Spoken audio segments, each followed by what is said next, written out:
Situation روم میں خبروں کے سلسلے کو آگے بڑھائیں۔ بھارت کی جانب سے کسی بھی مہم جوئی کا فوری طور پر فیصلہ کن اور مؤثر جواب دیا جائے گا۔ Army chief general Syed Asim Munir کی جانب سے یہ واضح پیغام دیا گیا۔ کہتے ہیں کہ کسی کو غلط فہمی نہیں ہونی چاہیے۔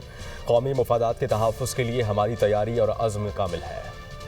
ISPR کے مطابق army chief general Syed Asim Munir نے ٹلہ فیلڈ فائرنگ رینج کا دورہ کیا۔ سپہ سالار نے منگلا اسٹرائک کور کی اعلیٰ درجے کی جنگی مشق ہیمر اسٹرائک کا مشاہدہ کیا۔ ٹلہ رینج آمد پر کور کمانڈر نے آرمی چیف کا استقبال کیا۔ ISPR کے مطابق مشق کا مقصد میدان جنگ کی حقیقی صورتحال میں پاک فوج کی حربی تیاری، مشترکہ عملی ہم آہنگی اور جدید اسلحہ جاتی نظام کے عملی انضمام کا مظاہرہ تھا۔ مشق میں کثیر الجہتی فضائی طاقت، طویل فاصلے تک مار کرنے والی آرٹلری، جنگی ہیلی کاپٹرز اور جدید انجینئرنگ ٹیکنیکس کا کامیاب استعمال کیا گیا۔ مشق میں شریک دستوں نے زبردست ہم آہنگی، پھرتی اور مہارت کا مربوط مظاہرہ کیا۔ آرمی چیف نے افسروں اور جوانوں کے بلند موریل، پیشہ ورانہ صلاحیت اور حربی جذبے کو سراہا اور اسے پاک فوج کی آپریشنل برتری کا عملی عکاس قرار دیا۔ سپہ سالار نے کہا کہ مسلح افواج ہر قیمت پر ملک کی خود مختاری اور علاقائی سالمیت کے دفاع کے لیے ہمہ وقت تیار ہیں۔ اس میں کوئی ابہام نہیں ہونا چاہیے کہ بھارت کی طرف سے کسی بھی مہم جوئی کا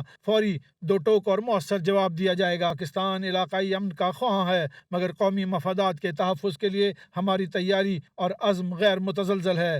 اعلیٰ عسکری قیادت، فارمیشن کمانڈرز اور مختلف سروسز سے تعلق رکھنے والی شخصیات نے بھی مشق کا مشاہدہ کیا۔ صدر آصف علی زرداری سے وزیر اعظم شہباز شریف کی ملاقات۔ پہلگام حملے کے بعد بھارت کے ساتھ کشیدگی کے پیش نظر موجودہ سیکیورٹی صورتحال پر تبادلہ خیال کیا گیا۔ دونوں رہنماؤں کا بھارت کے جارحانہ رویے اور اشتعال انگیز بیانات پر گہری تشویش کا اظہار۔ بھارتی رویے سے علاقائی امن اور استحکام کو خطرہ ہے۔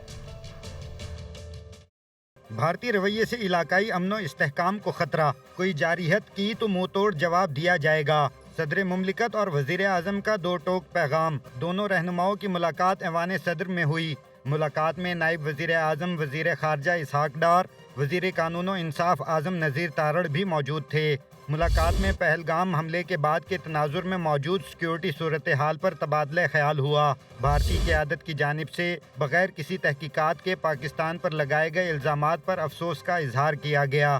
دونوں رہنماؤں نے واضح کیا، افواج پاکستان کسی بھی خطرے یا جارحیت کا منہ توڑ جواب دینے کی صلاحیت رکھتی ہے۔ ملاقات کے بعد جاری اعلامیے میں کہا گیا کہ پاکستان 2 دہائیوں سے دہشت گردی کا شکار رہا، بے پناہ انسانی اور معاشی نقصانات کا سامنا کرنا پڑا۔ عالمی برادری پاکستان میں دہشت گردی کی کارروائیوں کے لیے بھارتی معاونت کا نوٹس لے۔ صدر مملکت نے بھارت کے بے بنیاد الزامات پر ذمہ دارانہ انداز میں حکومتی رد عمل کو سراہا۔ وزیر اعظم نے کورونا سے صحت یاب ہونے کے بعد صدر مملکت کی صحت کے بارے میں بھی دریافت کیا۔ وزیر اعظم شہباز شریف اور امیر قطر کے درمیان ٹیلی فونک رابطہ ہوا۔ وزیر اعظم نے امیر قطر کا پاکستان کے لیے یکجہتی اور حمایت پر شکریہ ادا کیا۔ وزیر اعظم نے کہا کہ پاکستان نے دہشت گردی کی ہر شکل میں مذمت کی۔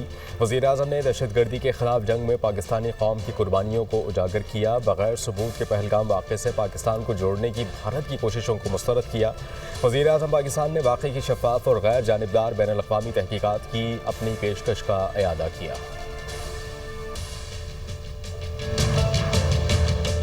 Chairman NRC justice retired Shaukat Aziz Siddiqui نے انٹرنیشنل لیبر ڈے کانفرنس سے خطاب میں کہا کہ ورکرز کا سیاسی نظریہ کچھ بھی ہو، NIRC وہ ادارہ ہے جو نیوٹرل وینیو کی حیثیت سے بہتر مستقبل کی نوید دیتا ہے۔ صنعت چلتی رہے گی تو مزدور کا چولہا بھی چلتا رہے گا۔ محنت کش کے حقوق کے تحفظ کے لیے پرعزم ہے۔ NIRC کا بنیادی مقصد صرف اتنا سا ہے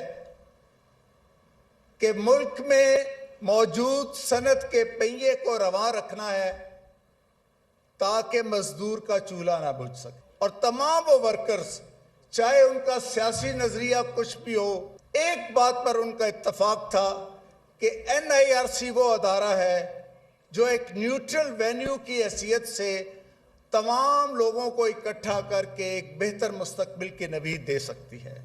جو ہمارے اختیار میں ہے، جو ہمارے بس میں ہے، جو ہماری استطاعت میں ہے، جو ہماری استعداد میں ہے، وہ یہ ہے کہ ہم آج سے آگے کی طرف دیکھیں۔ اسی نظریے کو لے کر ہم آگے بڑھے، اور اللہ تعالیٰ کا یہ لاکھ لاکھ شکر اور احسان ہے کہ اس نے ہماری اس کاوش کو کامیاب کیا۔